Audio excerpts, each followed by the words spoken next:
Hello students, Indian English literature series में आज हम कर रहे हैं एक नया राइटर जिनका नेम है Girish Karnad.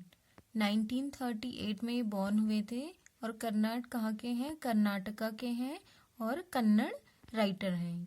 Belongs to Navya movement, ये एक इम्पॉर्टेंट पॉइंट इनके बारे में है कि ऐसा कौन सा राइटर है जो नव्या मूवमेंट को बिलोंग करता है। तो गिरीश कर्नाड इस मूवमेंट से जुड़े हुए हैं, एसोसिएटेड हैं। It is a part of modernism in Karnataka theatre. और जो मॉडर्निज्म है ये बोला जाता है कि जो नव्या मूवमेंट है वो कर्नाटका थिएटर का मॉडर्निज्म उसे कहा जाता है। अब देखिए इसमें कंपैरिजन किया है कि नव्या मूवमेंट कहाँ का है, मॉडर्निज्म है कर्नाटका थिएटर का, और नया दौर ये भी एक मूवमेंट है, 1970s का ये मूवमेंट है, और नव्या मूवमेंट कब का है, 1960s का है।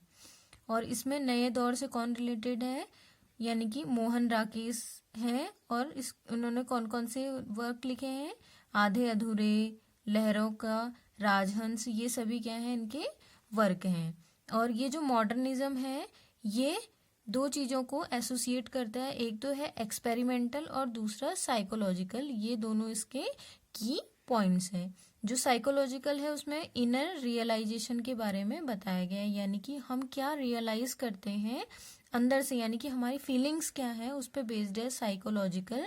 और एक्सपेरिमेंटल आपको पता ही है, एक्सपेरिमेंटल मीन्स एक्सपेरिमेंट से रिलेटेड है।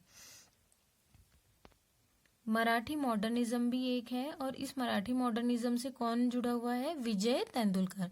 ये सभी मोहन राकेश, विजय तेंदुलकर और गिरीश कर्नाड, ये सभी क्या हैं, जो इंडियन राइटर्स हैं ये।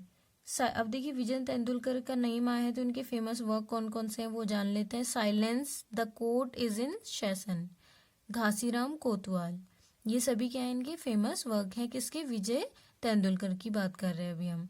ही इज इंस्पिरेशन ऑफ बाला साहब ठाकरे, ये बाला साहब ठाकरे की इंस्पिरेशन थे।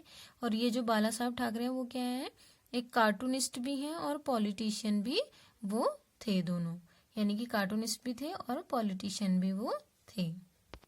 वर्क्स ऑफ गिरीश कर्नाड, हयावदना, ये इनका वर्क है, 1975 में आया था, और ये क्या है, एक प्ले है। ययाति, अब ये पूछा जाता है कि ययाति किसका प्ले है, या फिर first play of Karnad, Girish Karnad का फर्स्ट प्ले क्या है।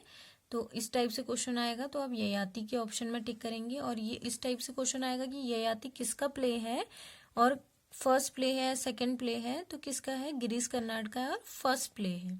1961 में ये आया था। और महाभारत स्टोरी, यानी कि इसकी जो स्टोरी है वो महाभारत की स्टोरी से बेस्ड है। और महाभारत में कितने पर्व बताए गए हैं, 18 पर्व इसमें बताए गए हैं। तुगलक एक इनका वर्क है।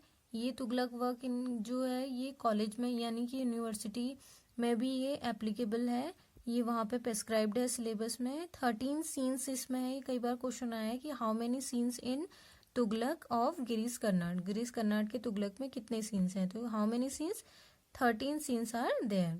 1972 में ये आया था। मैड किंग के नाम से वो कहा जाता है, किसे किसे जाना जाता है, तुगलक को मैड किंग के नाम से जाना जाता है। और ये तुगलक 14th सेंचुरी का जो क्या था, एक राजा था।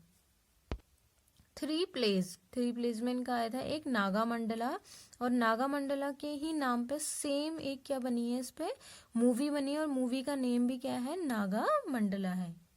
ऑटोबायोग्राफी देखिए क्या है इनकी, आदता आयुष्या, ये इनकी ऑटोबायोग्राफी है और ये इन्होंने कन्नड़ में लिखी थी। नोट, सुल्तान Padmashri awards, greatest awards in Indian literature, और इसमें क्या है, इसी में एक ये ऑप्शन आया था यहाँ पे, इसी से याद आ गया था कि जो सुल्तान पद्मश्री अवार्ड्स है ये इंडियन लिटरेचर का ग्रेटेस्ट अवार्ड है। देखिए जो गिरीश कर्नाड है वो प्ले राइट भी हैं, एक्टर भी हैं, कर्नाटका के हैं, बेसिकली कन्नड़ राइटर हैं, एक नव्या मूवमेंट से एसोसिएटेड हैं, ये हमने डिस्कस कर चुके हैं। 1960s का ये मूवमेंट है।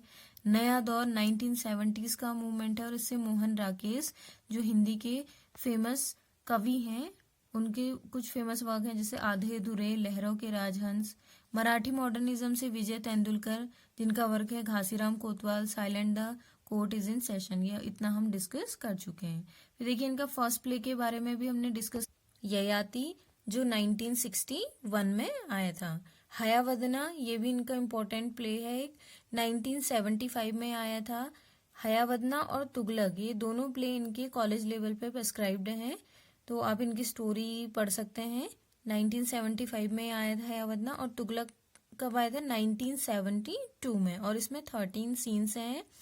इनकी ऑटोबायोग्राफी है आदिता आयुषा, हयावदना, थॉमस मन, कथा सरित सागरा। अब ये क्वेश्चन आता है कि जो हयावदना है वो कहाँ से मतलब लिया गया है, उसका जो स्टोरी है वो कहाँ से अडॉप्ट की गई है, तो जो थॉमस मन है उनके कथा सरित सागर से ये स्टोरी ली गई है। अब जानते हैं इनके अवार्ड्स के बारे में, कौन कौन से अवार्ड्स इन्होंने जीते हैं। पद्मश्री 1974 में मिला था इन्हें, पद्म भूषण 1992 में, साहित्य अकेडमी अवार्ड 1994 में, ज्ञानपीठ 1998 में, कालिदास सम्मान ये कब है? 1990।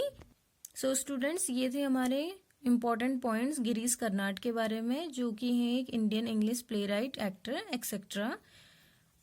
तो ये वीडियो अगर आपको पसंद आ रही है तो आप चैनल को लाइक कीजिए, शेयर कीजिए, सब्सक्राइब कीजिए और बेल आइकन को हिट करना ना भूलिए। Thank you.